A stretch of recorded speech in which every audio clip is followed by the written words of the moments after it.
Good morning, Steam It.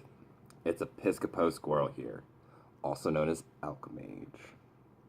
Here to do another dab with a mage. Who's ready? Are you coming with me? Let's do this. I haven't really been posting too many videos this week. It's been both mentally and physically challenging for me.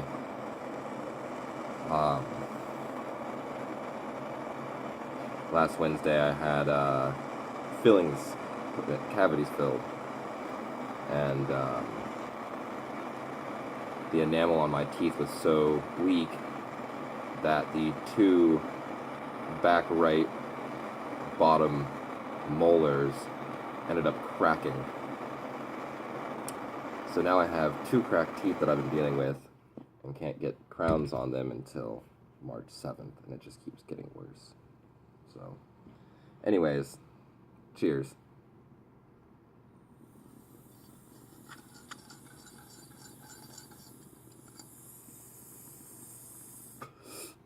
And I'm gonna make a little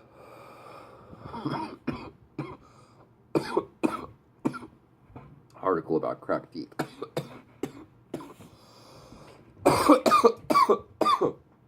So we gotta look out for that too. But today, it's kind of an interesting topic.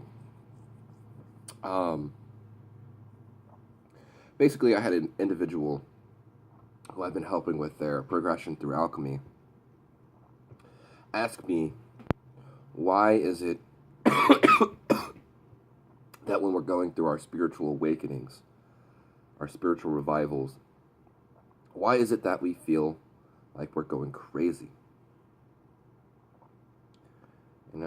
And I know for many people this is a very common theme. This is something that, I dealt with significantly when I was going through my spiritual awakening. I had so much going on that I literally did go crazy. The saying goes, an empty cup can take no more, or a full cup can take no more without spilling. And you must first empty your cup before you can get refilled. And so, during my awakening, I never emptied my cup. I never sat down and really went over the knowledge that I was receiving, the information that I was receiving. I was just asking for more and looking for more and more and more and more information. And I was tying all the information together, but I wasn't really tying it to my life. I wasn't really applying it into how to use that to make my life better. And so I lost my mind, among a plethora of other things that were also going on at the time. But this occurrence, this theme of going crazy when you're going through spiritual awakenings, what is it? Why does that happen? So in my opinion, this experience comes on because we are basically going through our lives and finding new information that is contrary to what we used to believe, what we used to know as true and real. And as we go through and find these truths and realities to be falsified, and that something else is actually truly existing, then we begin to lose grounding, we lose our stability, and we don't know what's up and down. Going through these spiritual awakenings, I know for myself, I question everything. I don't just take things for their face value and accept it. I question everything. So as I'm going through and questioning my reality and finding these false truths, these false realities as what I believe to be true, it really made me feel like I didn't know what was real, what was fake, because I didn't. When I was presented with these new ideas, these new realities, these new truths, at first, I reject them. I accept them, but reject them at the same time. I see them as um,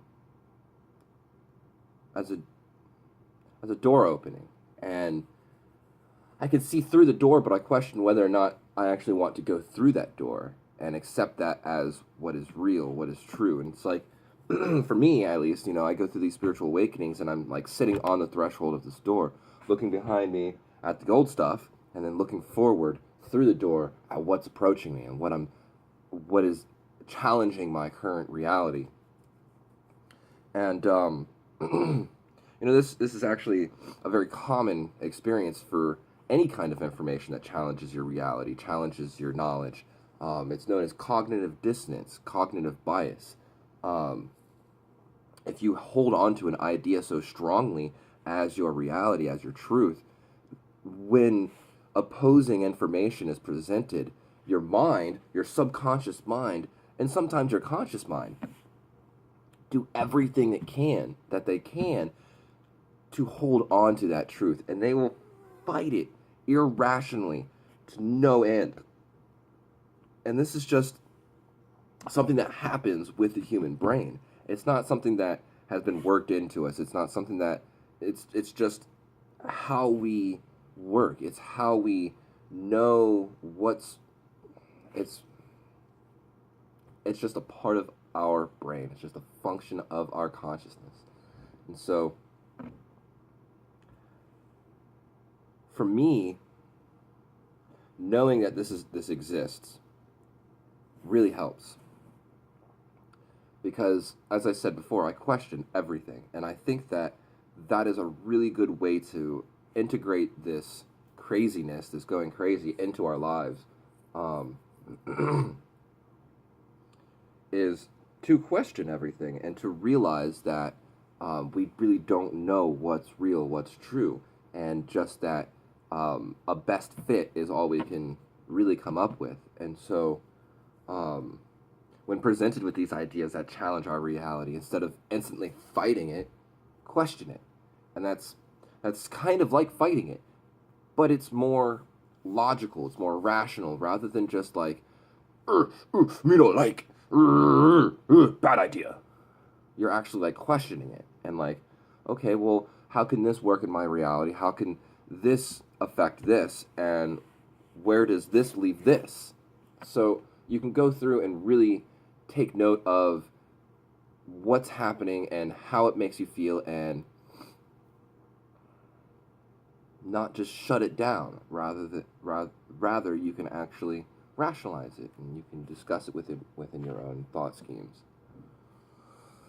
I feel like that was a ramble. I just hit myself in the nose with a fleck of dabs. I wish I could find that. Oh well. This Romulan's really nice. It hardly scratches the pain in my mouth, though. Anyways, I hope you guys learned something. If not, ask questions. If you did, ask questions. If you have a different opinion, please leave your opinion down at the bottom. I'd love to know what you think. Just let me know, let us know as a community. That way we can have this discussion and really come towards a better understanding of our realities together. Alright, steam it. I love you guys. Cheers.